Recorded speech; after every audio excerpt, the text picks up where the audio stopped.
안녕하세요. 여배우의 책방의 달세뇨입니다.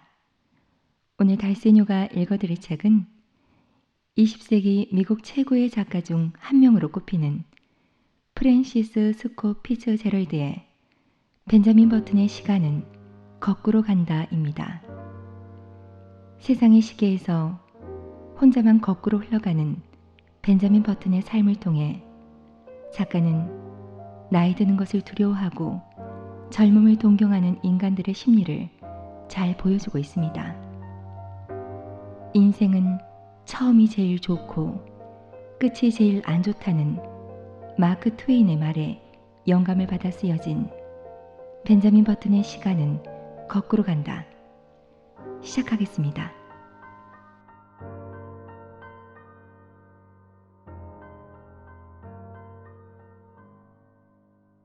제법 오래전인 1860년에는 악이란 을에 집에서 낳는 줄만 알았다.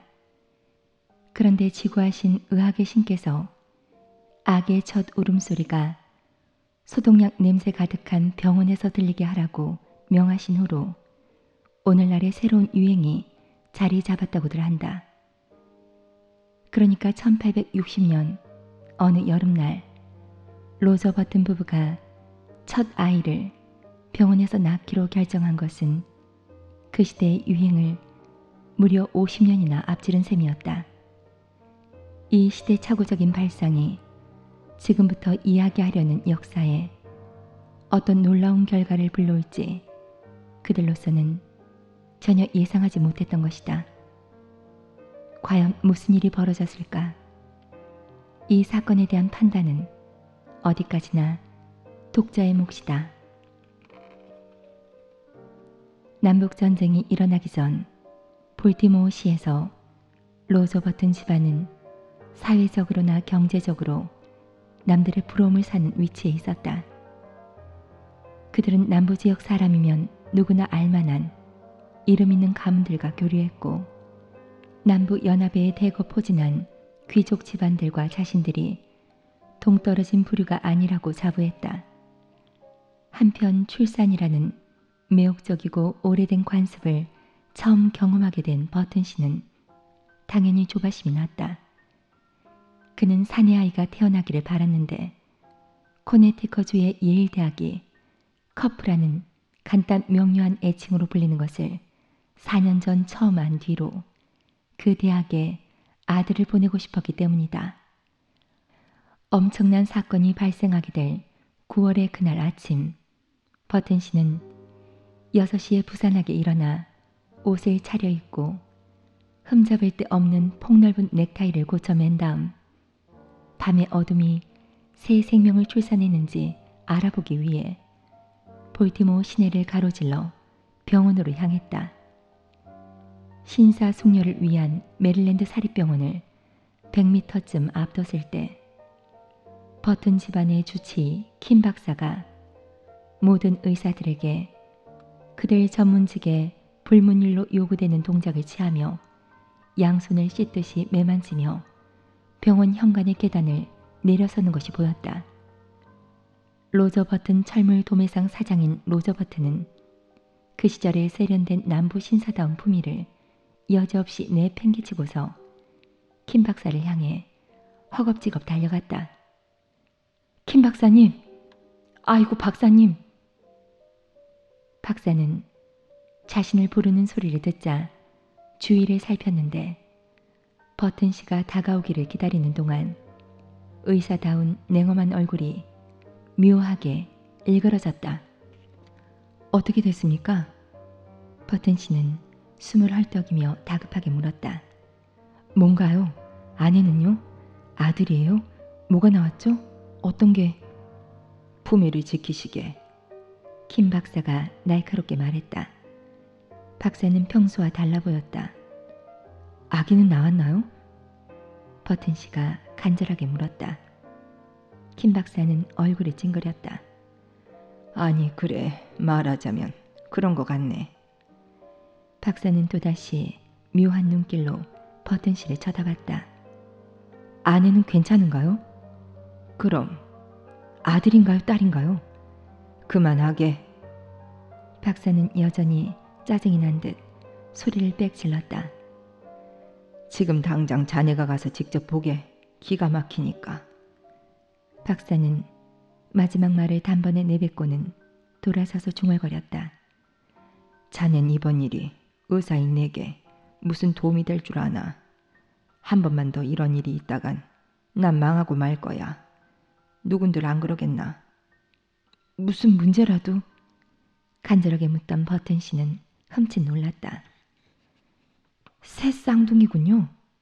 아니, 새 쌍둥이는 아니야. 박사는 단번에 잘라 말했다. 그보다 더하니까 자네가 가서 두 눈으로 보게. 그리고 다른 의사를 구하게. 이보게 버튼. 내가 자네를 세상에 받았고 자네 집안에서 40년째 의사 노릇을 했지만 이젠 끝일세. 두 번 다시 자네나 자네 집안 사람들을 보고 싶지 않네. 잘 있게. 박사는 두 말 없이 휙 돌아서더니 길가에 대기해 있던 마차에 올라 쏜살같이 사라졌다. 도로 옆에 혼자 남은 버튼 씨는 온몸이 마비된 듯 했고 머리끝부터 발끝까지 전율을 느꼈다. 도대체 무슨 일일까? 신사숙녀를 위한 메릴랜드 사립병원에 들어가고 싶은 마음이 순식간에 사라져버렸다. 잠시 후 억지로 계단을 올라 병원 현관에 발을 들여놓기까지 그는 상당히 애를 먹었다. 병원의 어두침침한 복도 한쪽에 책상이 있고 간호사가 앉아 있었다.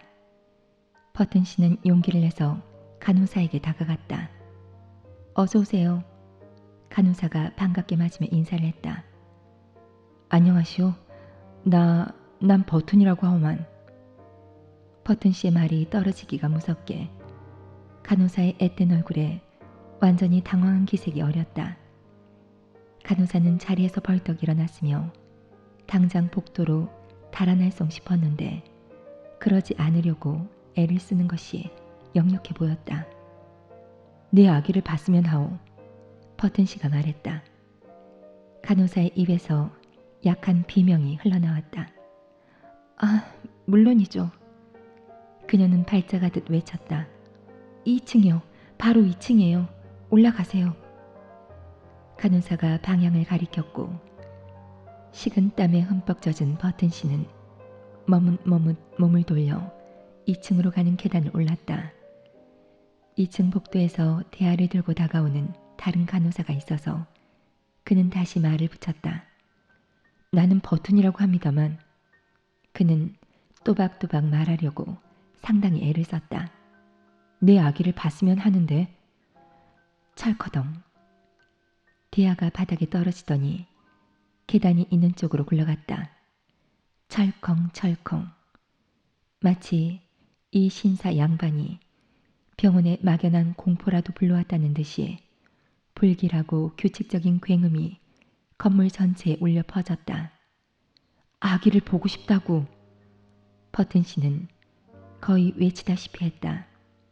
당장이라도 쓰러질 것만 같았다. 찰커덩.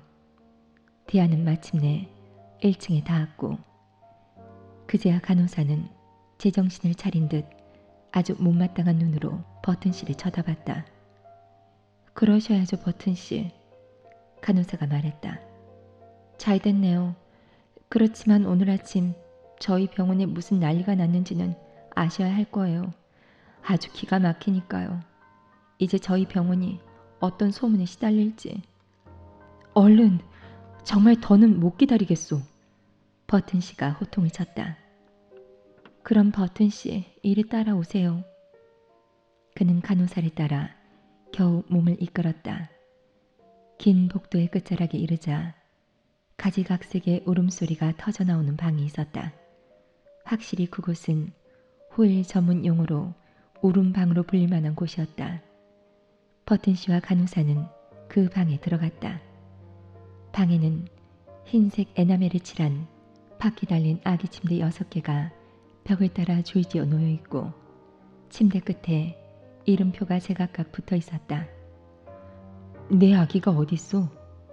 버튼 씨가 숨을 죽이며 물었다. 저기요. 간호사가 대답했다. 간호사의 손가락이 가리키는 쪽으로 시선이 돌린 버튼 씨가 본 장면은 이러했다. 다른 침대보다 유난히 비좁아 보이는 아기 침대 한 곳에 풍성한 흰 포대기에 감싸인 노인이 앉아 있었는데 그는 겉보기에 좋게 70살은 되어 보였다. 드물게 남은 노인의 머리카락은 죄다 하얗게 샜으며 뾰족한 턱 끝에는 잿빛 수염이 길게 늘어져 창을 통해 들어오는 산들 바람에 이리저리 흩날렸다. 노인은 침침하고 새약한 눈으로 버튼 씨를 쳐다봤는데 그 눈 속에 곤혹스러워하는 기색이 엿보였다. 내가 잘못 본 거 아니오? 버튼 씨는 호통을 쳤으며 그의 두려움은 분노로 바뀌었다. 병원에서 이런 터무니없는 장난을 쳐도 되는 거요? 저흰 장난이 아닌걸요? 간호사가 매정하게 대답했다. 손님이 제대로 보셨는지 모르지만 아무튼 손님의 아기인 건 분명해요. 버튼 씨의 이마에서 또다시 식은땀이 흘렀다. 그는 두 눈을 질끈 감았다가 부릅뜬 다음 재차 확인해 봤다. 착각이 아니었다. 그의 눈앞에는 60하고도 10살은 더 들어 보이는 노인이 있었다. 70살 먹은 아기는 아기 침대 양쪽으로 두 발을 늘어뜨린 채 앉아 있었다. 노인은 버튼 씨와 간호사를 잠시 가만히 번갈아 보더니 갑자기 입을 열어 늑수구레한 신목소리로 물었다. 당신이 내 아버지예요? 버튼 씨와 간호사는 다 같이 경기를 일으킬 뻔했다. 노인은 투덜대기 시작했다. 진짜 내 아버지면 제발 여기에서 날 좀 꺼내주든지 아니면 좀 편안한 흔들 의자라도 갖다 달라고 하세요. 맙소사, 당신은 어디서 나왔소? 도대체 누구요? 버튼 씨는 제정신이 아닌 양 고함을 질렀다. 내가 누군지는 나도 몰라요. 노인은 불만스럽게 우는 투로 대답했다. 난 겨우 몇 시간 전에 태어났잖아요. 그렇지만 내 성은 버튼이 확실해요. 거짓말, 이 사기꾼.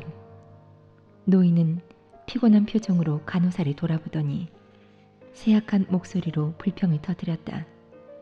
갓 태어난 아기를 잘도 환영하는군요. 틀렸다고 말해줘야 하지 않아요? 버튼 씨, 틀리셨어요. 간호사가 잘라 말했다. 손님의 아기가 맞으니까 사실을 그대로 받아들이셔야 해요. 또 아기를 가급적 빨리 집에 데려가셨으면 좋겠어요. 오늘 중으로요.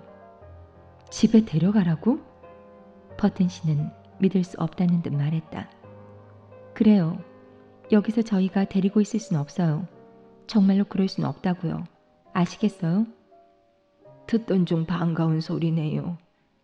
노인의 넋두리가 이어졌다. 여긴 조용한 애들 가둬두기에나 좋겠더군요. 어찌나 울고불고 하는지 잠시도 눈을 못 붙였다니까. 아까는 먹을 걸 좀 달라고 했더니. 이 대목에서 노인의 억양은 한층 고조되었다. 달랑 젖병 하나를 주지 뭐야. 버튼 씨는 침대 옆에 놓인 의자에 털썩 주저앉으며 양손으로 얼굴을 감쌌다. 맙소사. 그는 화를 억누르지 못해 중얼거렸다. 사람들이 뭐라고 할까? 난 이제 어떡하지? 아기를 집에 데려가셔야죠. 간호사가 또 재촉했다. 지금 즉시요. 괴로워하는 남자의 눈앞에 이 끔찍한 노인을 데리고 사람들이 붐비는 시내를 걸어가는 광경이 두렵고도 선명하게 떠올랐다. 난 못해. 난 못해. 버튼 씨는 신음소리를 냈다. 사람들이 말을 걸려고 불러세우면 뭐라고 대답해야 할까? 적어도 옆에 있는 70살 먹은 노인을 소개해줘야 하지 않을까? 이쪽은 내 아들이오.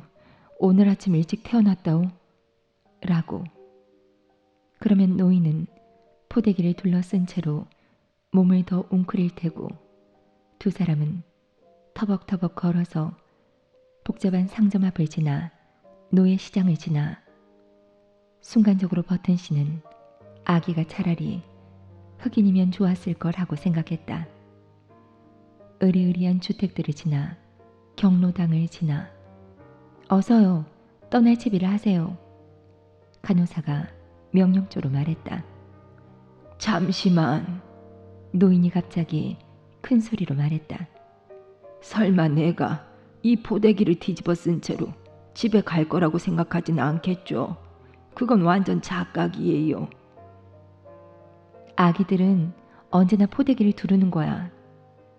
노인은 잔뜩 심술이 났는지 작고 흰 기저귀용 천을 꺼내들어 흔들면서 말했다. 보세요. 이걸 나한테 차라고 줬다니까요.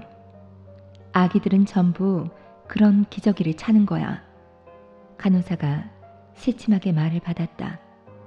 글쎄, 나도 아기지만 지금 걸친 걸 당장 벗고 싶다고요.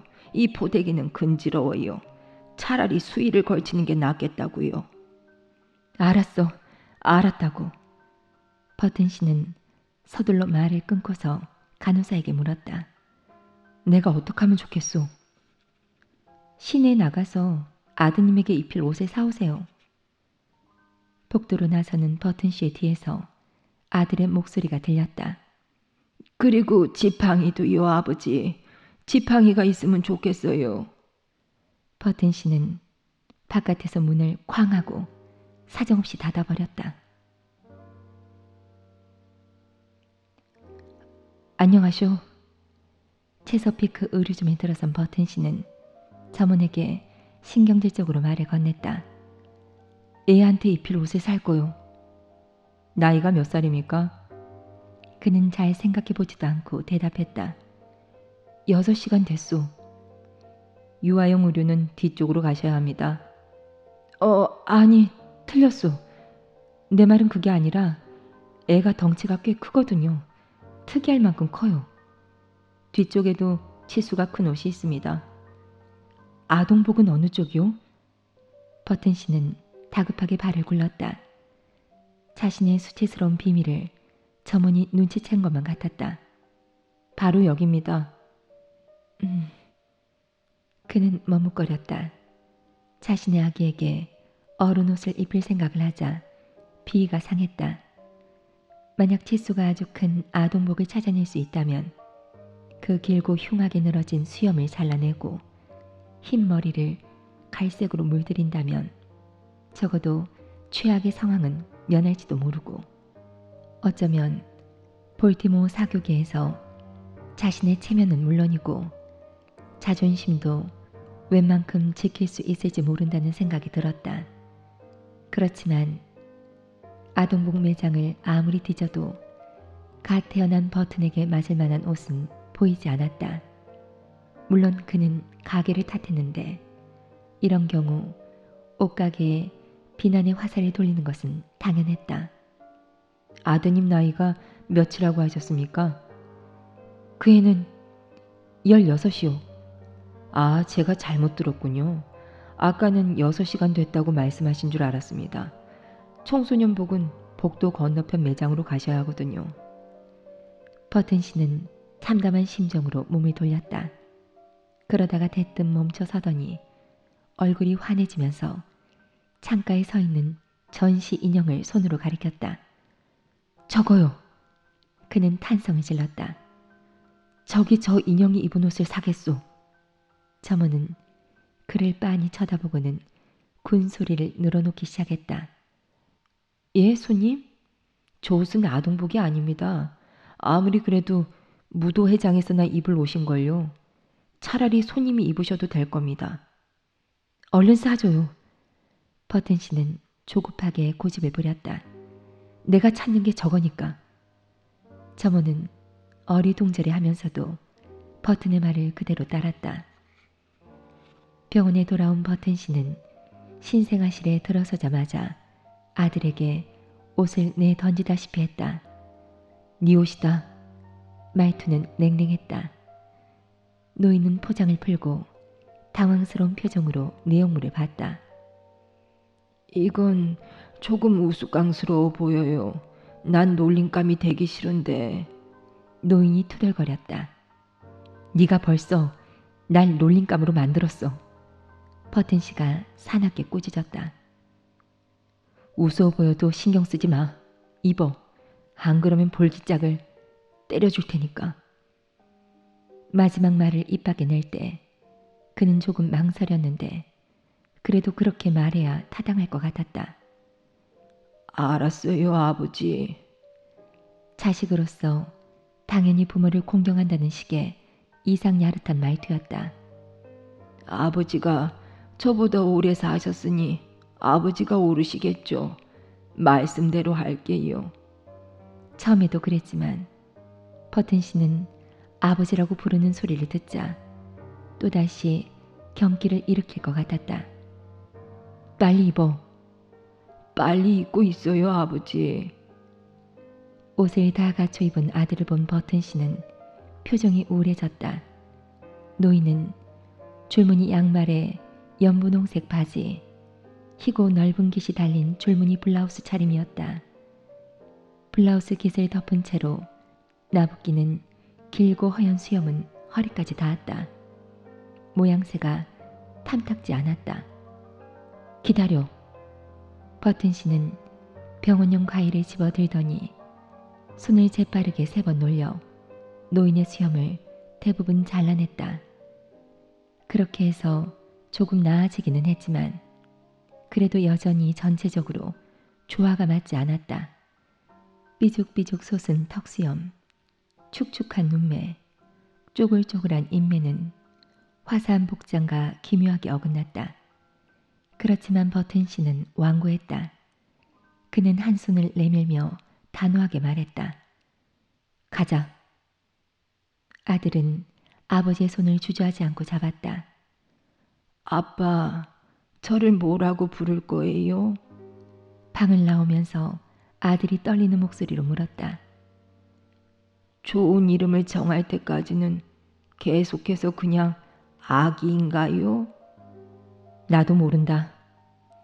투덜대던 버튼 씨는 나무라듯 일러줬다. 널 무두셀라라고 불러야겠다. 버튼 집안에서는 새로 생긴 가족의 머리를 짧게 잘라주고 숱없는 머리카락을 어색하리만치 검게 염색시키고 턱이 미끄러울 만큼 말끔히 면도를 해주었으며 어리벙벙이하는 재단사에게 아동복을 주문에 맞춰 입혔는데 그래도 버튼 씨는 여전히 그가 자신의 첫 아이로 어울리지 않는다는 사실을 인정하지 않을 도리가 없었다. 벤저민 버튼, 훨씬 적절해 보이지만 비위에 거슬리는 무두셀라 대신 아들의 이름을 벤저민으로 정했다. 벤저민 버튼은 허리가 굽었어도 키가 170cm나 되었다. 큰 키를 옷으로 감출 순 없었고 눈썹을 자르고 염색을 해도 흐릿하고 축축하고 피로해 보이는 눈매까지 숨기지는 못했다. 실제로 미리 고용해 두었던 유모는 아기를 처음 보자마자 뛸 듯이 화를 내며 집을 나가버렸다. 그래도 버튼 씨는 고집을 꺾지 않았다. 벤저민은 아기이며 계속 아기여야 했다. 처음에 벤저민이 데운 우유를 먹지 않으려 하자 그는 음식을 하나도 주지 않겠다고 단언했는데 그래도 결국에는 빵과 버터를 먹어도 좋다고 허락했고 타협 조건으로 이유식을 먹겠다는 약속을 받았다.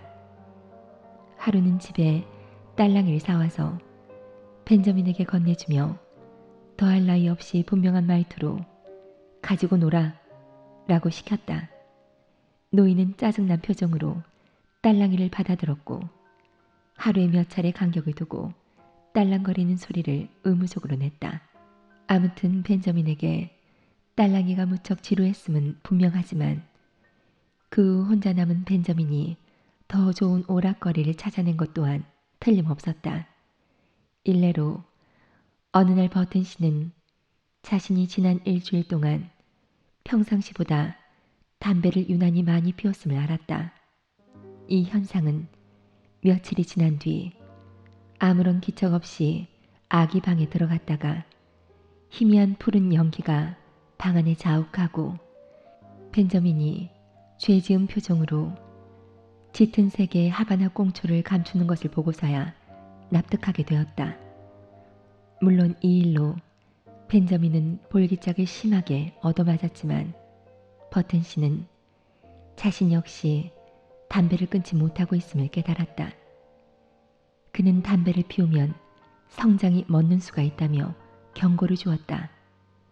그 후에도 버튼 씨의 신념은 바뀌지 않았다.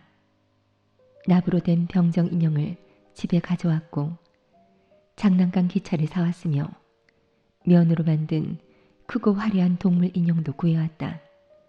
적어도 자신이 지어낸 환상을 완벽히 충족시켜야 했으므로 장난감 가게 점원에게는 핑크빛 오리 장난감이 아기 입안에 들어갔을 때 칠이 벗겨져서는 안 된다고 거듭 다짐을 받기까지 했다. 그러나 아버지의 지극정성에도 불구하고 벤저민은 장난감에 흥미가 없었다. 벤저민은 하인들이 드나드는 뒷계단으로 몰래 내려가 브리테니커 백과사전 한 권을 집어왔고 봉지의 젖소 인형과 노아의 방주를 방바닥에 내팽개친 채 책을 탐닉했다. 이러한 고집 앞에 버튼 씨의 노력은 속수무책이었다. 처음에 볼티모어 씨는 상당히 떠들썩했다.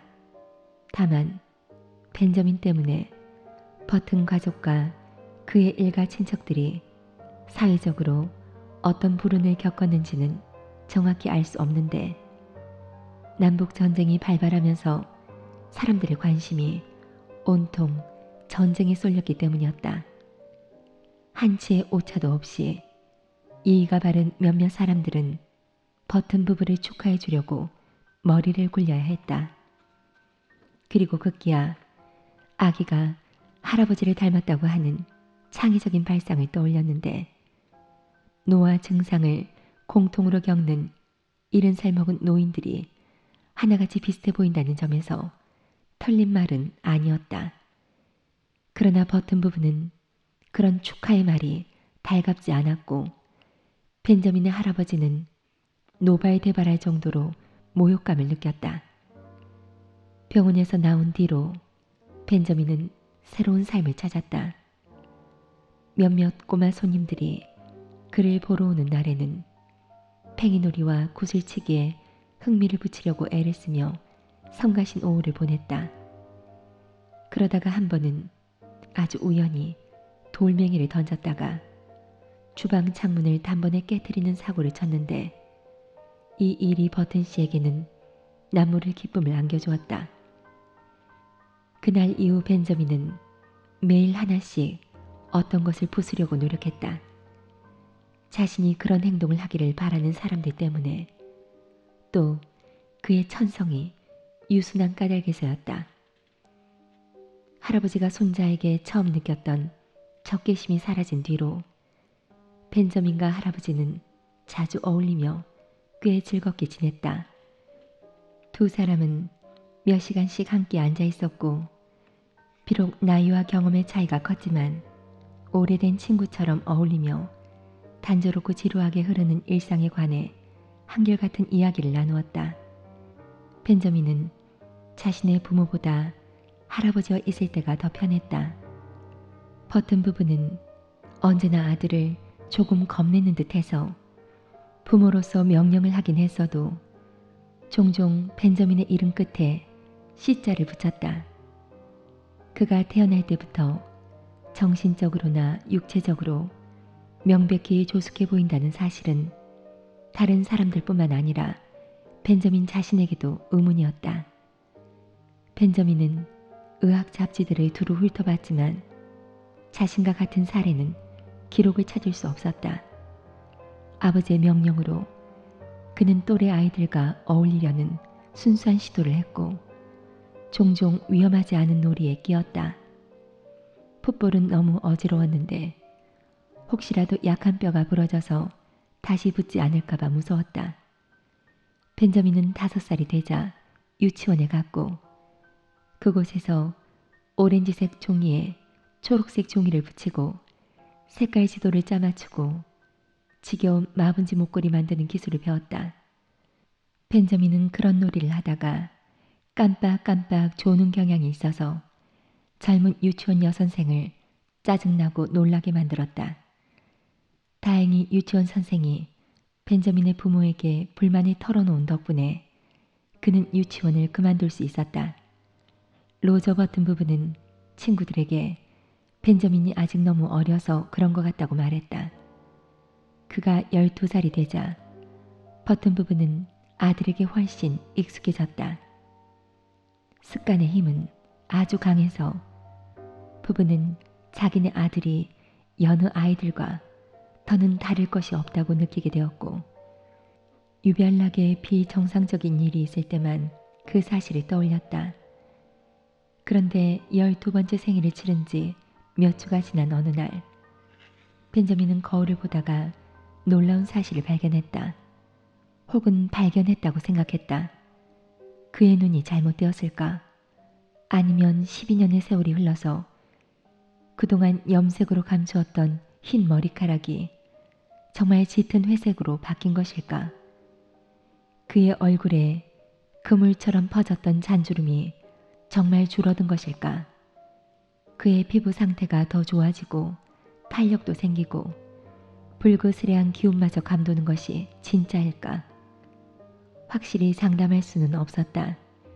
그렇지만 이제 상체를 구부정하게 다니지도 않았고 어릴 때보다 몸 상태가 나아진 것이 확실했다. 이럴 수가. 벤저민은 속으로 생각했지 더 진지하게 따져볼 엄두는 내지 않았다. 그는 아버지에게 갔다. 제가 성장했어요. 그는 단호하게 말했다. 저 긴 바지 입고 싶어요. 버튼 씨는 약간 주저하다가 끝내 말했다. 글쎄다. 내 생각은 다른걸. 긴 바지를 입으려면 14살은 돼야지. 넌 겨우 12살이야. 그렇지만 제가 나이에 비해 키가 크다는 걸 아버지도 아시잖아요. 벤저민도 가만히 있지 않았다. 버튼 씨는 아들을 멍하니 쳐다봤다. 아니 나라면 그렇게 장담하진 않을 거다. 나도 12살 때 너만큼 키가 컸거든. 거짓말이었다. 다만 그는 아들을 정상으로 여기기로 스스로 다짐했기 때문에 그렇게 말했던 것이다. 끝내 타협이 이루어졌다. 벤저민은 머리를 계속 물들이기로 했다. 또래 아이들과 더 자주 어울려 놀기로 약속했다. 안경도 끼지 않고 길거리에서 지팡이도 짚지 않기로 정했다. 이러한 양보 덕분에 처음으로 긴 바지를 입어도 좋다는 허락을 받아냈다. 12살에서 20살까지 벤저민 버튼의 삶에 대해서는 할 말이 별로 없다. 성장이 정상적으로 퇴보한 시기라고 기록하면 충분할 것이다. 벤저민은 18살이 되자 나이가 50인 어른처럼 허리를 꼿꼿이 펴게 되었다. 머리숱은 늘었고 대부분 짙은 회색이었다. 발걸음은 힘이 써졌고 떨리고 갈라지던 목소리도 묵직한 중저음으로 바뀌었다. 그래서 버튼 씨는 아들을 코네티컷에 보내 예일대학 입학 시험을 치르게 했다. 벤저민은 시험에 합격해 신입생 자격을 얻었다. 대학 입학을 사흘 앞둔 어느 날 대학 입학 담당자 하트 씨에게서 대학 사무실을 방문해 학과 일정을 짜라는 내용의 통지가 왔다. 벤저민은 거울을 흘깃 들여다보고는 머리를 갈색으로 물들여야겠다고 생각했는데 서랍 속을 아무리 뒤져도 염색약을 담은 통이 눈에 띄지 않았다. 그제야 그는 유전날 약을 다 쓰고 버렸던 사실을 떠올렸다. 벤저민은 고민에 빠졌다. 입학 담당자를 만나기로 한 시간이 5분밖에 남지 않았던 것이다. 하는 수 없이 그는 자신의 본래 모습으로 입학 담당자를 찾아가기로 마음먹었다. 어서 오십시오. 입학 담당자는 정중하게 인사를 했다. 아드님 문제로 오셨군요. 아니요. 사실 제 이름은 버튼인데요. 벤저민이 말을 끝맺기도 전에 하트 씨가 중간에 말을 잘랐다. 만나서 반갑습니다, 버튼 씨. 아드님이 곧 올 겁니다. 그게 저예요. 벤저민의 목청이 높아졌다. 제가 입학생이에요. 예? 제가 신입생이라고요. 농담을 잘하시는군요. 농담이 아니에요. 입학 담당자는 얼굴이 찡그리며 책상 위에 놓인 서류를 확인했다. 아니, 여기에 적힌 벤저민 버튼 학생의 나이는 18살인데요. 제가 18살입니다. 얼굴을 약간 붉히며 벤저민이 대답했다. 담당자는 난처한 표정을 지으며 벤저민을 눈여겨봤다. 분명히 합시다, 버튼 씨. 지금 저보고 그 말을 믿으라는 건 아니시죠? 벤저민도 난처한 듯 미소를 지으며 제가 18살이에요. 라고 반복해 말했다. 하트 씨는 문이 있는 방향을 단호히 가리키며 말했다. 나가시오. 당장 이 학교에서. 이 도시에서 꺼져요. 당신 위험한 정신병자로군. 전 18살이라고요. 하트 씨는 직접 문을 열더니 몹쓸 소리를 하고 호통을 쳤다. 당신 나이에 여길 신입생으로 들어올 생각을 하다니. 당신이 18살이라고? 18분을 주겠어. 당장 이 도시에서 꺼져. 벤저민 버튼은 사무실에서 점잖게 나왔고 복도에 대기하던 신입생 6명이 호기심 어린 눈으로 그를 줄곧 쳐다봤다. 벤저민은 잠시 걸음을 옮기다가 뒤를 돌아봤는데 사무실 문 앞에 버티고 서서 성난 표정을 짓고 있는 입학 담당자와 눈이 마주치자 결연한 목소리로 외쳤다. 난 18살이라고요. 풋내기 신입생들은 입이라도 맞춘 듯 다 같이 킥킥거리며 웃음을 터뜨렸고 벤저민은 건물에서 빠져나왔다. 그러나 그의 운명은 상황을 쉽사리 벗어나게 해주지 않았다. 벤저민이 기차역으로 서글픈 발걸음을 옮기는 사이 그의 뒤를 쫓는 일단의 무리가 있었고 그 수는 점점 불어나더니 급기야 수많은 학생들이 그의 뒤를 따랐다. 대학 입학시험에 붙은 어떤 미치광이가 18살 행세를 하고 다닌다는 소문이 순식간에 퍼졌다. 학교가 온통 야단 법석이었다. 강의를 듣던 학생들은 모자도 쓰지 않은 채 쫓아나왔고 풋볼팀은 연습도 마다하고 무리에 가세했다. 교수의 부인네들은 끈달린 모자가 벗겨지고 치마 뒤를 불룩하게 받치는 허리 바지가 뒤틀리는 줄도 모른 채 행렬의 뒤에 붙어 수다를 떨었으며 벤저민 버튼의 여린 감수성에 상처를 주는 말들이 줄줄이 쏟아져 나왔다. 방랑하는 유대인이 틀림없어. 저 나이면 예비학교를 먼저 마쳐야지. 저기 신동을 보라고. 여기가 노인 학교인 줄 알았나 봐. 하버드에 나가라. 벤저민은 걸음을 재촉했으며 이내 내달리고 있었다. 두고 보자. 정말로 하버드 대학에 가서 저 분별 없는 조롱꾼들을 후회하게 만들어줄 테다. 볼티모어행 기차에 무사히 오른 후에야 벤저민은 차창으로 머리를 내밀고 고함을 쳤다. 너희들 후회할 줄 알아. 대학생들은 웃음을 터뜨렸다. 이것은 예일 대학이 여태까지 저지른 실수 가운데 가장 큰 실수였다. 벤저민 버튼은 1880년에 20살이 되었고 로저 버튼 철물상에서 아버지의 일을 돕는 것으로 그의 생일을 기념했다. 같은 해에 사교 활동도 시작했는데 그의 아버지가 상류 인사들이 모이는 몇몇 무도회에 그를 데려가려 고집했기 때문이었다. 로저 버튼은 이제 나이가 50이었고 아들과는 더욱 친해졌다. 벤저민이 여전히 희꼬무레하던 머리 염색을 그만둔 뒤로 사실상 두 사람은 동갑내기로 보였으며 형제로 봐도 무방할 듯 했다.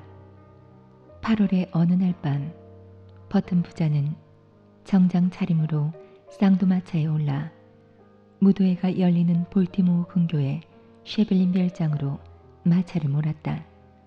무척 아름다운 밤이었다. 보름달의 은은한 순백색 광선이 도로를 가득 적시고 수학기의 만개한 꽃들은 고요한 대기에 들릴 듯 말 듯 낮은 웃음소리 같은 향기를 내뿜었다. 새하얀 밀밭이 펼쳐진 시골 개활지는 마치 한낮에 보는 양 투명해 보였다.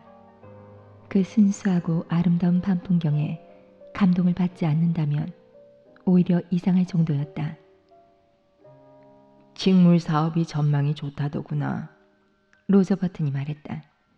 그는 고상한 인물은 아니었다. 미적 감각도 없었다. 나처럼 나이 든 사람은 새로운 기술을 못 배운단다. 그는 진지하게 말했다. 너처럼 활력과 정력이 넘치는 젊은이들에게 멋진 미래가 기다리지. 오르막길의 한참 위 꼭대기에 두둥실 떠있는 별장 불빛이 시야에 들어올 즈음 깡깡대는 바이올린 가락인지 아니면 달빛 아래에 새하얀 밀이 부스럭대는 것인지 바람결에 실린 소리가 마차가 있는 곳까지 끊이지 않고 들려왔다. 버튼 부자의 마차는 덮개를 씌운 근사한 마차 뒤에 멈춰섰는데 앞마차에서 이제 막 손님들이 내리고 있었다.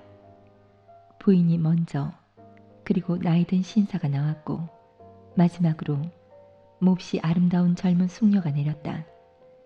벤저민은 움찔했다. 어떤 화학작용이 일어나 온몸의 세포 하나하나가 풀렸다가 다시 합쳐지는 것 같았다. 전율이 엄습했고 뺨과 이마에 온통 피가 쏠렸으며 한동안 귀도 멍멍했다. 그것은 첫사랑이었다. 젊은 아가씨는 날씬하고 가냘펐다. 달빛 아래에서 잿빛이던 머리카락은 현관에 탁탁거리는 가스등 불빛 아래에서 꿀빛으로 변했다.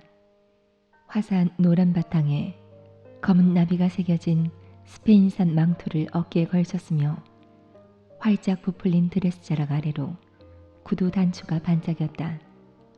로저 버튼은 아들 쪽으로 몸을 기울이며 말했다.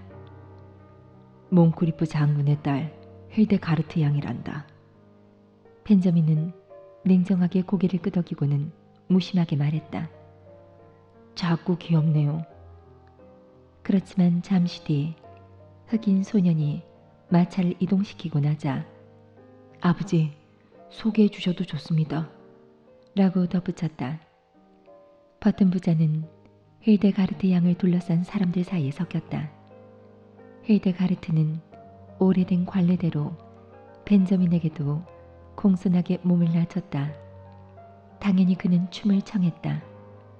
벤저민은 힐데가르트에게 고마움을 표시한 뒤 휘청거리며 뒷걸음질로 물러났다. 그의 차례는 영원히 오지 않을 것 같았다. 벤저민은 힐데가르트 뭉크리프의 주위를 빙글빙글 돌며 열렬히 감탄스러운 표정을 짓는 볼티모어의 젊은 양아치들을 도끼 눈을 뜨고 노려보며 벽 가까이에 잠자코 서 있었다. 얼마나 역겹고 철없어 보이는 자들인가. 젊은 치들의 헝클어진 갈색 구렛나루를 보고 있자니 구역질이 날 것 같았다. 그렇지만 결국 자기 차례가 되어 힐데가르트와 함께 무대에 나가 파리에서 유행하는 최신 왈츠에 맞춰 춤을 추기 시작하자 질투와 근심은 눈 녹듯이 사라졌다. 사랑의 황홀함에 눈이 먼 벤저민은 이제 막 새로 태어난 듯한 기분이었다. 저희가 온 직후에 형제분과 함께 도착하시지 않았나요? 푸르게 빛나는 에메랄드 빛깔의 눈동자를 치켜뜨며 힐데가르트가 물었다. 벤저민은 대답을 망설였다. 형제가 아니라 부자 관계라고 밝히는 게 옳을까? 그는 예일 대학에서 겪었던 일을 잊지 않았고 그래서 사실을 밝히지 않기로 마음먹었다. 숙녀의 짐작을 부인하는 것은 무례한 짓이다. 자신의 출생에 관한 귀귀한 이야기로 소중한 시간을 망친다면 죄를 짓는 거나 다름없다. 아마 다음에 기회가 오겠지. 그래서 벤저민은 고개를 끄덕이고 미소를 지으며 귀를 기울이는 것만으로 행복한 시간을 이어갔다. 전 당신 연배의 남성이 좋아요. 힐데가르트가 말했다. 젊은이들은 너무 어리석어요. 대학에서 샴페인을 몇 병이나 마셨는지 카드놀이에서 돈을 얼마나 잃었다든지 하는 얘기만 떠들어대거든요. 당신만큼 나이가 들어야 여자의 마음을 헤아릴 줄 알아요. 벤저민은 당장 청혼을 하고 싶었지만 가까스로 충동을 억눌렀다. 당신 같은 신쯤의 나이가 딱 낭만적이에요. 힐데가르트가 계속 말했다. 25은 지나치게 영악하죠. 30은 과로로 지치기 쉬워요. 40은 온종일 시간을 태우며 지루한 말만 늘어놓을 나이예요. 60은 그건 70에 너무 가깝죠. 그러니 50살이 딱 원숙할 나이예요. 저는 50살이 좋아요. 벤저민에게도 그 나이가 황금기로 여겨졌다. 그는 자신이 정말 50살이면 좋겠다고 간절히 바랐다. 힐데가르트가 또 말했다. 전 항상 입버릇처럼 말했어요. 30살의 남편을 만나 그를 돌봐야 하느니 차라리 50살의 어른과 결혼해 보살핌을 받고 싶다고요. 그날 저녁 남은 시간 동안 벤저민은 자욱한 꿀빛 안개 속을 내내 헤매었다. 힐데가르트는 그와 춤을 2번이나 더 추었고 두 사람은 이날 주고받은 모든 질문들에 대해 서로 신기하리만치 똑같은 답을 품고 있음도 알게 되었다. 둘은 다가오는 일요일에 함께 야외에 나가기로 약속했고 각자의 질문에 대해 그때 더 진지하게 이야기하기로 했다. 버튼 부자는 해가 뜨기 직전이 되어서야 집으로 향하는 마차에 올랐다. 일찍 깨어난 꿀벌이 앵앵거리고 시원한 이슬 기운 속에 달이 희미하게 기우는 시각, 벤저민은 철물 도매 사업에 관해 이야기하는 아버지의 말소리가 도통 귀에 들어오지 않았다. 망치, 뭐 다음으로 우리가 주력해야 할 품목이 뭐라고 생각하니? 러브요. 벤저민은 반쯤 넋이 나간 채 대답했다. 러그스? 그 얘기는 아까 했는데 뭔 소리야? 동쪽 하늘에 갑자기 해라도 쨍하고 비친 건지 아니면 잠에서 깨어나는 나무들 사이로 꾀꼬리의 날카로운 하품이라도 들은 건지 벤저민은 어리벙벙한 눈으로 아버지를 쳐다봤다. 6개월 후 힐데가르트 몽크리프와 벤저민 버튼의 약혼 소식이 퍼지자라고 적은 이유는 몽크리프 장군이 딸의 약혼을 정식으로 발표할 바에야 차라리 칼 위로 엎어지겠다며 으름장을 놨기 때문이다. 볼티모어 시는 흥분을 넘어 광분의 도가니에 빠져들었다. 거의 잊혀졌던 벤저민의 출생에 관한 이야기가 다시 수면 위에 떠올랐고 그에 대한 추문이 상상조차 하기 힘든 형태로 널리 퍼져나갔다. 벤저민이 실은 로저 버튼의 아버지라든지 40년간 감옥살이를 한 로저 버튼의 형이라든지 존 윌크스 부스가 변장한 인물이라는 설이 나돌았고 급기야 그의 머리에 뿔이 2개 달렸다는 소문까지 떠돌았다. 뉴욕에서 발행한 어느 일요일판 신문은 벤저민 버튼의 머리 달린 물고기와 뱀을 등장시킨 흥미진진한 사파로 이 일을 비꼬았고 급기야 노스의 몸통에 그의 머리를 단 그림까지 실었다. 결국 벤저민은 신문과 잡지에 메릴랜드주 출신의 수수께끼 같은 인물로 소개되었다. 그렇지만 세상살이가 대개 그렇듯 진실한 이야기는 널리 퍼져나가지 않았다.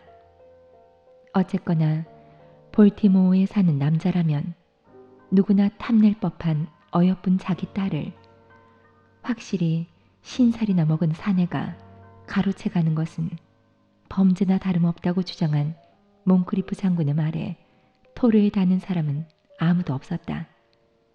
로저 버튼이 아들의 출생 증명서를 확대해 볼티모어 블레이즈에 실었지만 소용이 없었다. 아무도 그 출생 증명서를 믿지 않았다. 벤저민을 찾아가서 직접 만나보면 누구나 알만한 노릇이었다. 그래도 결혼 당사자 두 사람의 마음은 조금도 흔들리지 않았다. 남편감에 대해 거짓 소문이 어찌나 무성했던지 힐데가르트는 진실조차 믿으려 들지 않았다. 몽크리프 장군이 50대 남성 혹은 50대로 보이는 남성의 높은 사망률에 대해 근거를 제시했지만 헛수고였다. 철물 도매 사업이 불안정하다는 말로도 딸을 설득할 수는 없었다. 힐데가르트는 원숙한 남성과 결혼하기로 마음을 정했고 실제로 결혼에 성공했다. 최소한 한 가지 점에서 힐데가르트 몽크리프 주변 사람들의 예상은 빗나갔다. 철물 사업이 놀라울 만치 번창했기 때문이다. 벤저민 버튼이 1880년에 결혼을 하고 그의 부친이 1895년에 사업에서 손을 놓기까지 15년이나 지나는 동안 버튼 가족의 재산은 배로 불어났는데 그럴 수 있었던 가장 큰 이유는 젊은 버튼이 사업에 가세한 덕분이었다. 결국 볼티모어시에서 벤저민 부부를 사회의 정상적인 일원으로 인정한 것은 두말할 필요도 없다. 심지어 늙은 몽크리프 장군도 저명한 출판사 9곳에서 출간을 거부당한 남북전쟁의 역사라는 장장 20권의 책을 펴낼 수 있게 돈을 대준 사유아의 하해를 마다하지 않았다. 15년 동안 벤저민에게도 많은 변화가 있었다. 그의 혈관에는 활력을 지닌 새로운 피가 넘치는 듯 했다. 아침에 일어나기, 찬란한 햇빛에 분주한 거리를 힘찬 걸음으로 걷기, 피곤한 줄 모르고 망치와 못상자 선적하기, 이러한 모든 일들이 그에게 기쁨으로 느껴지기 시작했다. 벤저민이 사업 수완을 발휘해 큰 성공을 거둔 것은 1890년이었다. 그는 못 운반 상자에 박힌 못도 화물 수취인의 소유로 보아 주문량에서 포함시켜 계산한다는 구상을 떠올렸으며 그의 신청이 법안으로 받아들여져 대법원의 승인을 얻으면서 로저 버튼 철물 도매상은 매년 600개 이상의 못을 절약할 수 있게 되었다. 아울러 벤저민은 스스로 인생의 밝은 면에 점점 끌리는 것을 깨달았다. 볼티모어시에서 가장 먼저 자동차를 소유하고 굴린 사람이 벤저민이라는 사실 하나만 보더라도 그가 얼마나 쾌락에 열광했는지 알 수 있다. 길거리에서 벤저민을 마주치는 동년배들은 그의 건강하고 활기찬 모습을 부러운 눈길로 응시했다. 벤저민은 해가 갈수록 젊어지는 것 같아 라고 그들은 말했다. 이제 나이가 65인 늙은 로저 버튼은 애초 아들의 출생을 적절히 환영하는 데는 실패했을지라도 결국에는 아첨에 버금가는 행동들로 그것을 보상해 주었다. 그렇다고 해서 안타까운 사연이 전혀 없지는 않았는데 이 문제는 가급적 간략히 짚어보기로 하자. 벤저민 버튼의 유일한 근심거리는 단 하나, 아내가 더는 매력적으로 보이지 않는다는 사실이었다. 당시 힐데가르트는 35살이었고 아들 로스코는 14살이었다. 결혼 초창기에 벤저민은 아내를 떠받들듯이 대했다.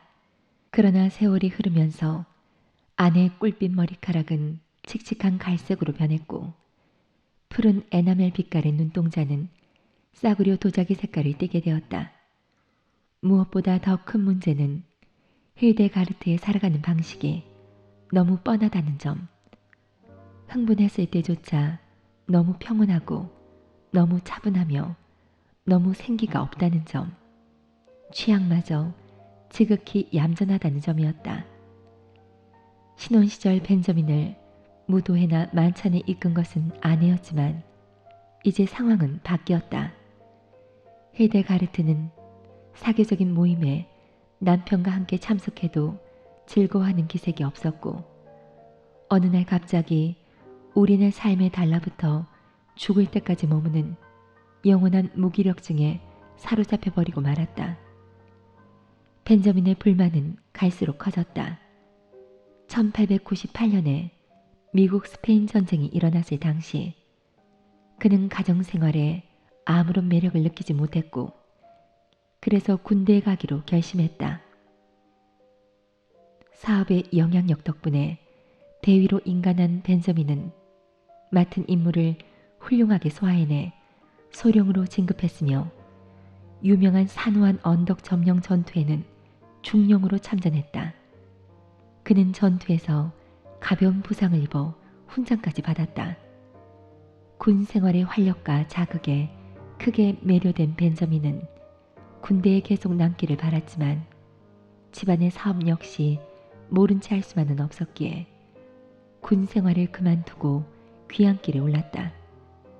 그가 탄 기차가 역에 도착하자 군악대가 그를 환영했고 집까지 호위해 주었다. 힐데가르트는 현관에서 큰 비단국기를 흔들며 남편을 환영했는데 벤저민은 아내와 입을 맞추기는 했으나 지난 3년의 세월이 제값을 치르고 지나갔다는 사실에 마음이 무거워졌다. 이제 40줄에 접어든 아내의 머리에 희끗희끗한 머리카락이 군데군데 전선을 그려두었기 때문이다.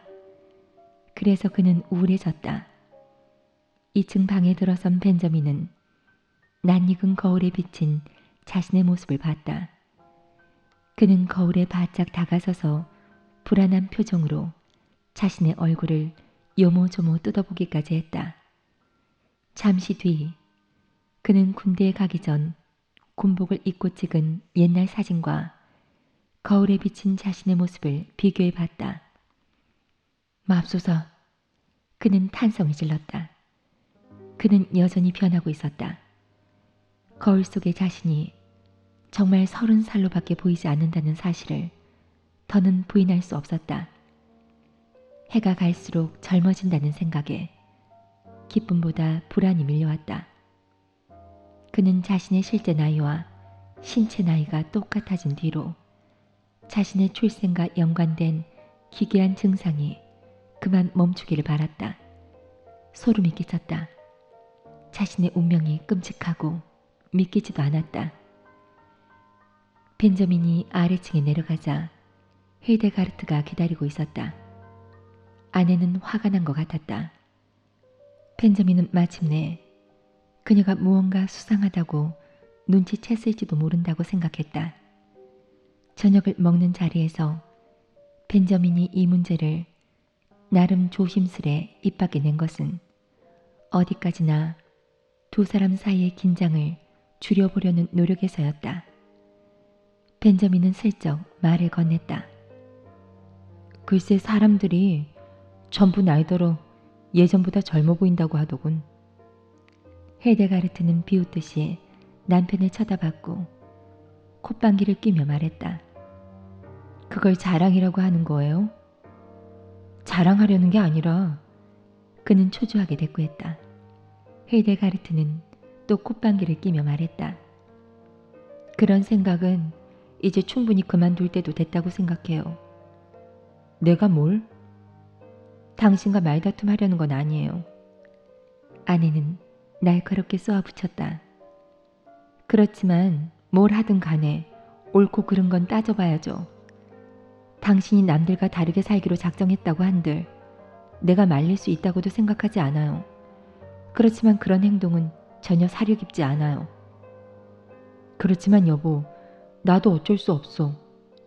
어쩔 수 있어요. 당신 고집 때문이죠.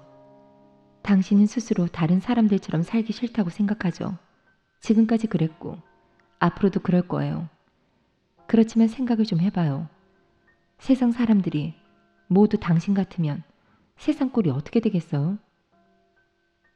어리석고 대답하기도 곤란한 말싸움에 벤저민은 할 말을 잃었으며 이때부터 부부 사이는 더 크게 벌어지기 시작했다.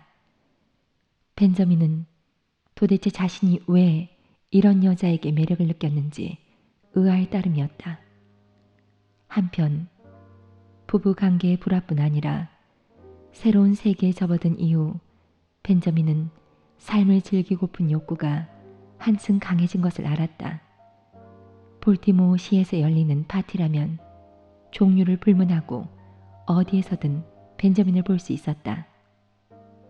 그는 가장 젊고 예쁜 부인들과 춤을 추고 가장 인기 있는 신참내기 아가씨들과 너스레를 떨며 사교의 매력에 흠뻑 빠져들었다. 한편 불길한 징조를 들이우는 늙은 아내는 샤프롱들 틈에 자리를 잡고 앉아 오만하게 비난을 퍼붓는가 하면 우울하고 당황하고 힐난하는 눈길로 남편의 뒷꽁무니를 쫓기도 했다. 저것 봐. 사람들은 수군거렸다. 정말 안 됐어. 저렇게 젊은 친구가 나이가 45이나 먹은 여자에게 매여 있으니 말이야. 남편이 아내보다 20살은 어린 게 분명해. 사람은 필시 망각의 동물인데 1880년경에 바로 그들의 부모가 이와 동일하게 어울리지 않는 한 쌍에 대해 똑같이 수군댔던 사실을 그들은 기억하지 못했다. 집에서 느끼는 불만이 커질수록 벤저민은 다른 새로운 관심거리들로 그것을 보상했다. 그는 골프를 배워 대단한 성과를 거두었다. 춤에도 빠져들었다. 1906년에는 보스턴 왈츠의 대가였고 1908년에는 멕시춤의 명수로 이름을 날렸으며 1909년에는 그의 캐슬 워크는 도시 모든 젊은 남성들의 시샘거리였다. 물론 지나친 사교 활동이 사업에 웬만큼 지장을 준 것은 사실이지만 그래도 당시까지 그는 25년이나 철물 도매상 일에 전력했으므로 얼마 전 하버드 대학을 졸업한 아들 로스코에게 가업을 당장 물려줘도 괜찮을 것 같았다. 사실 사람들은 그와 그의 아들을 종종 오인했다. 벤저민은 그럴 때마다 기분이 좋았다. 미국 스페인 전쟁에서 돌아온 직후 그를 엄습했던 남모를 두려움은 얼마 지나지 않아 사라졌고 이제 그는 자신의 용모에 은근히 자부심을 느끼게 되었다. 다만 아내와 함께 사람들 앞에 모습을 드러내기가 극히 민망해졌다는 점은 옥에 티라 할 수 있겠다. 이제 거의 신줄에 접어든 힐데가르드를 볼 때면 황당하다는 생각밖에 들지 않았다. 1910년 9월 젊은 로스코 버튼이 로저 버튼 철물 도매상을 물려받은 지 몇 년이 지났을 때 누가 봐도 20살 정도로밖에 보지 않을 한 청년이 케임브리지 소재 하버드 대학에 신입생으로 들어왔다. 그는 자기 나이가 50이라고 실토하는 잘못을 반복하지 않았으며 자기 아들이 10년 전에 그 대학을 졸업했다는 사실도 입 밖에 내지 않았다.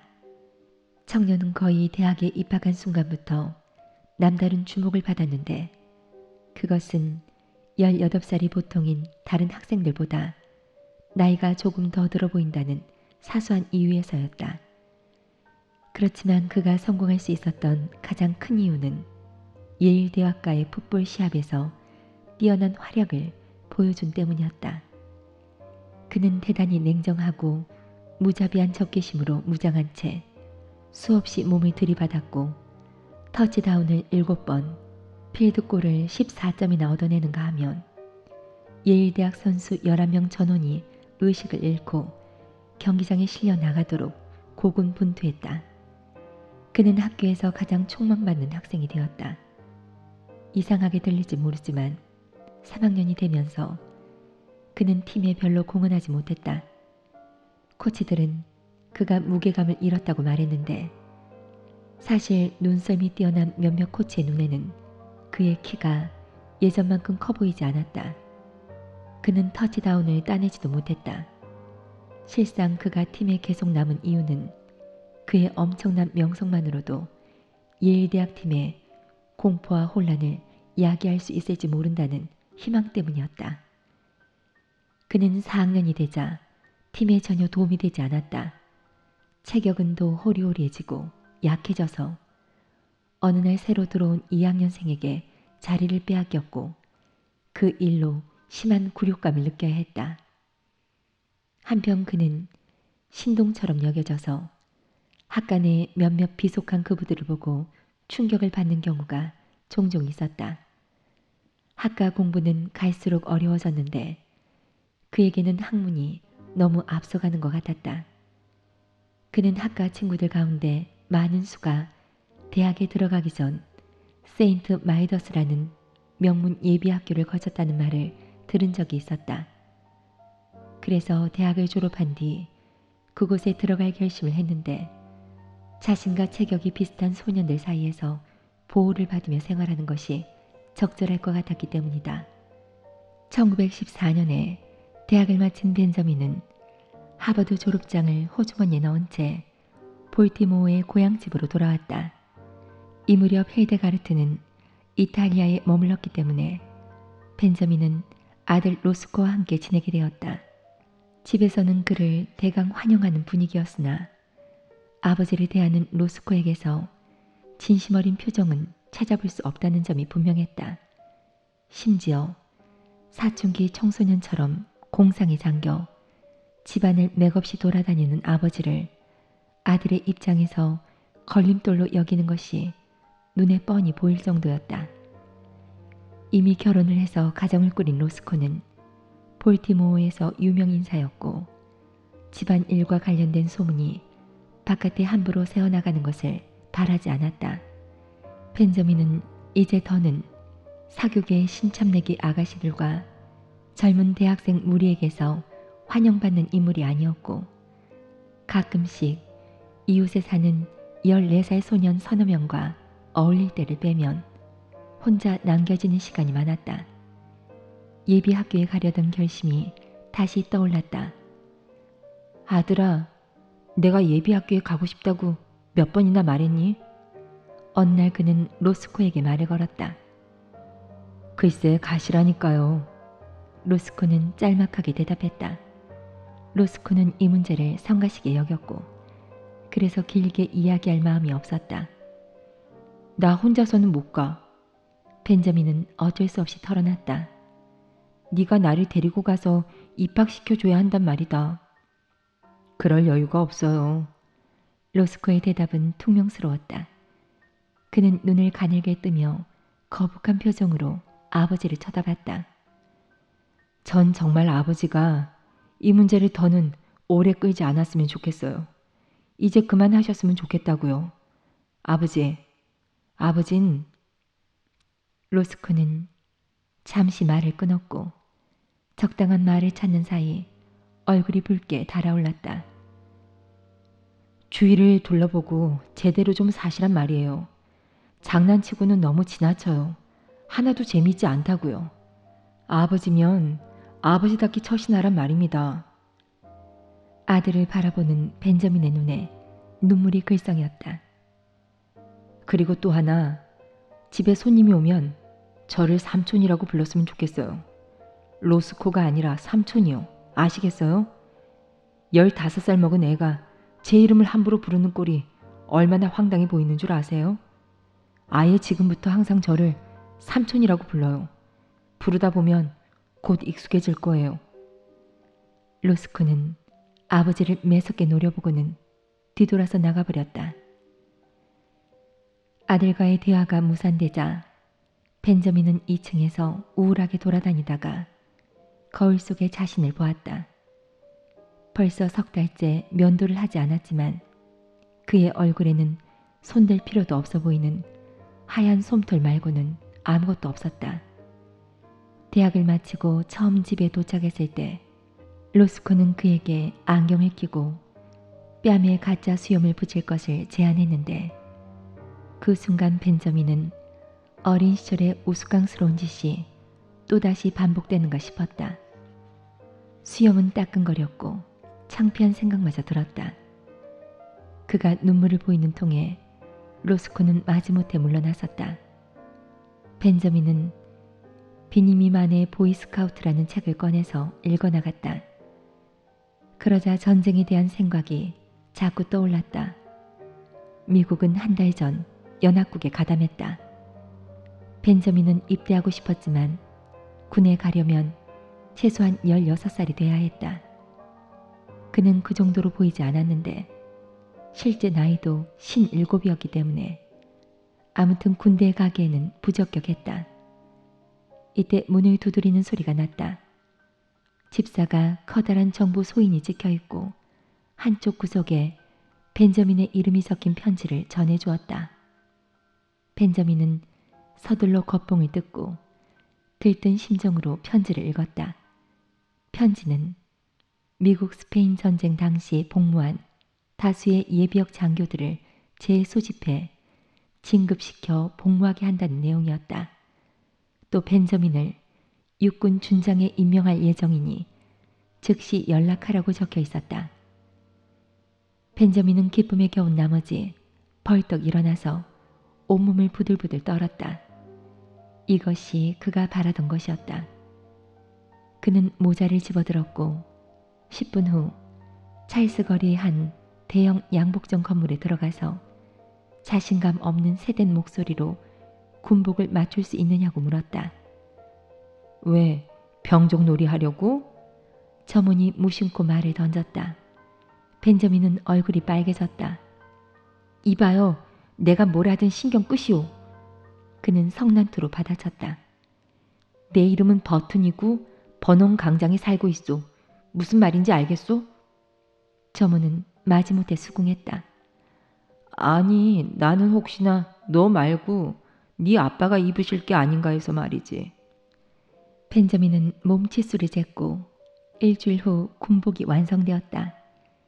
그는 제대로 된 장군 계급장을 구하느라 애를 먹었는데 멋진 YMCA 배지가 장군 계급장만큼 근사해 보이고 가지고 놀기에도 좋을 거라며 상점 주인이 자꾸 우긴 탓이었다. 그는 로스코에게 알리지도 않고 한밤중에 집을 나와 기차에 올라 그가 지휘할 보병 여단이 주둔한 사우스 캐롤라이나 주의 캠프 모스비로 향했다. 그가 부대 입구에 도착한 것은 찌는 듯이 더운 4월의 한낮이었다.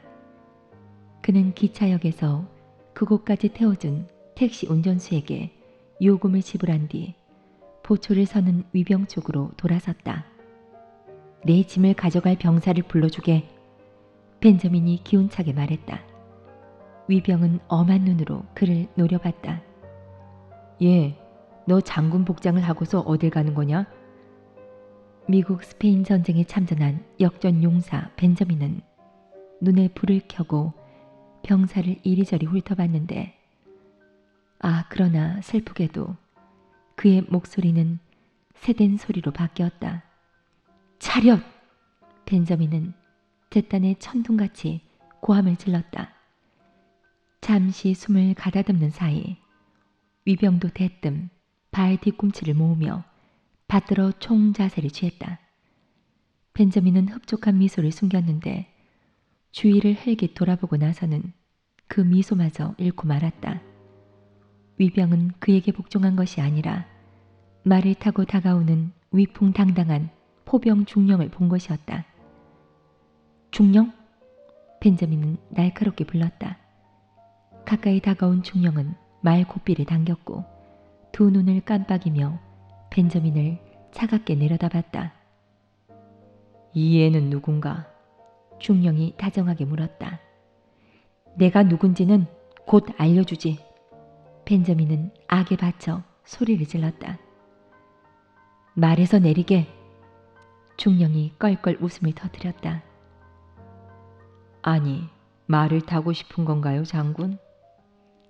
여기. 벤저민은 필사적으로 악을 쓰며 중령에게 사령장을 내밀었다. 읽어보시오. 사령장을 읽은 중령은 눈이 휘둥그레졌다. 이건 어디서 났니? 중령이 사령장을 자기 호주머니에 집어넣으며 물었다. 정부에서 보낸 거요. 곧 알게 될 거요. 나와 같이 가보자. 중령은 어리둥절한 표정으로 말했다. 주의부에 올라가서 이야기를 해보자구나. 따라오렴. 중령은 방향을 틀어서 주의부가 있는 쪽으로 말을 몰았다. 벤저민은 가능한 품위를 지키면서 그 뒤를 쫓아가는 수밖에 없었다. 단단히 안가품을 하겠다고 속으로 다짐하면서. 그러나 이 안가품은 실현되지 않았다. 다만 이틀이 지난 뒤 잔뜩 당황한 그의 아들 로스코가 볼티모어에서 허둥지둥 나타났고 군복을 빼앗긴 울먹이는 장군을 호위해 집으로 데려갔다. 1920년에는 로스코 버튼의 첫 아이가 태어났다.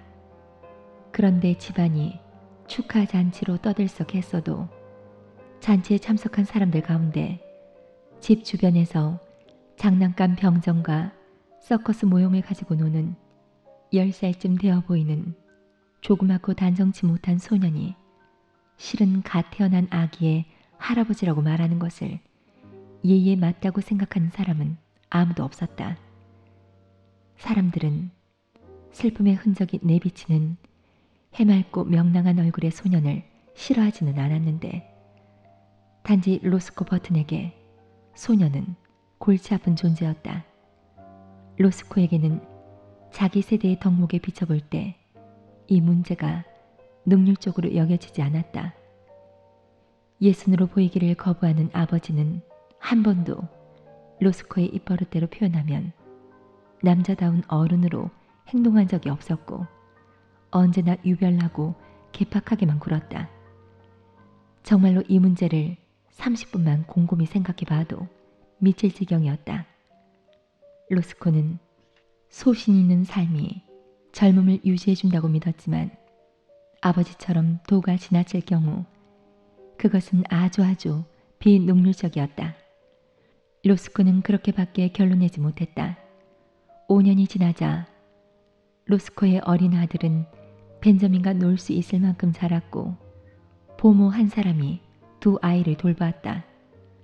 로스코는 두 아이를 같은 날 유치원에 보냈고 벤저민은 작은 색종이 조각으로 받침대와 목걸이, 신기하고 예쁜 모양을 만드는 것이 세상에서 가장 재미나다는 것을 알게 되었다.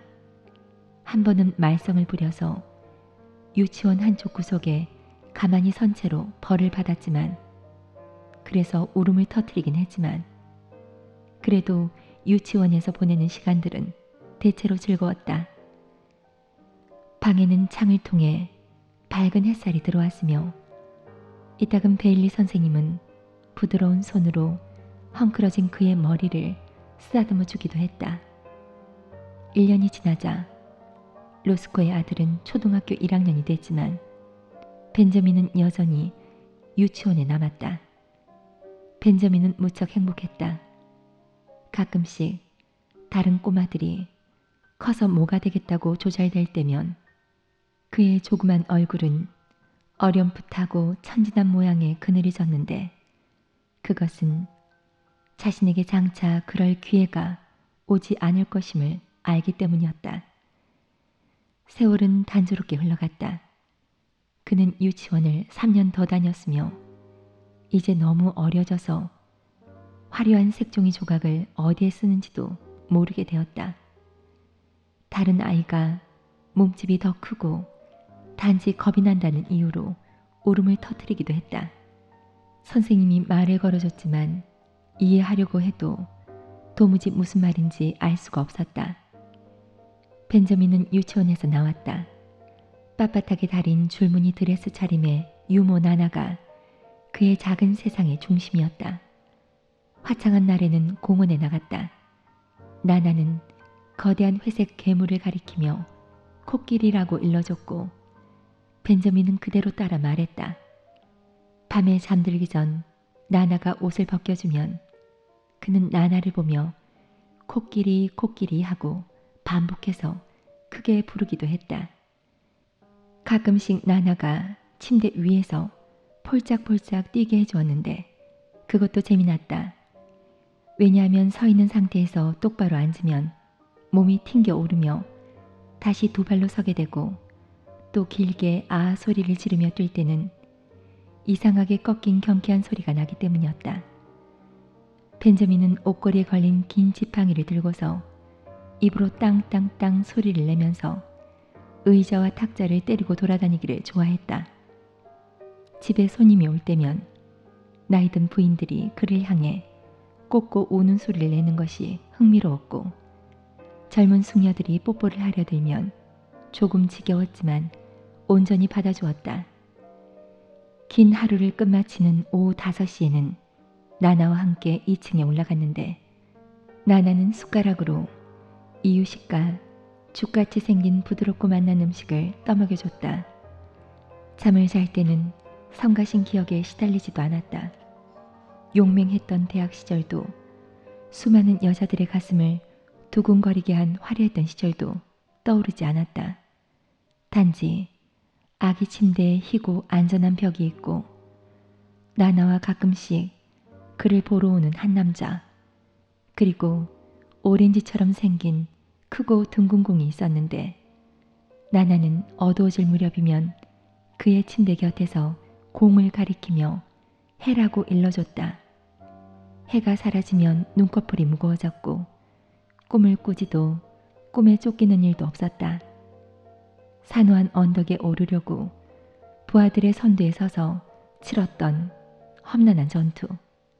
사랑하는 힐데가르트를 위해 분주한 도시에서 여름날 땅거미가 질 때까지 늦도록 일에 열중했던 신혼 초창기. 아주 옛날 몰로 광장의 낡고 어두운 버튼 저택에서 할아버지와 함께 담배 연기를 내뿜으며 밤늦도록 앉아있던 시절. 이러한 모든 과거는 언제 그런 적이 있었냐는 듯 손에 잡히지 않는 꿈처럼 희미하게 지워져 갔다. 그는 기억이 나지 않았다. 마지막으로 먹은 우유가 따뜻했는지 찼는지 혹은 하루가 어떻게 지나갔는지 기억이 선명하지 않았다. 단지 자신의 아기 침대와 친근한 나나의 존재만 느꼈다. 그 다음부터는 기억 자체가 없어졌다. 배가 고플 땐 울었고 그걸로 좋겠다.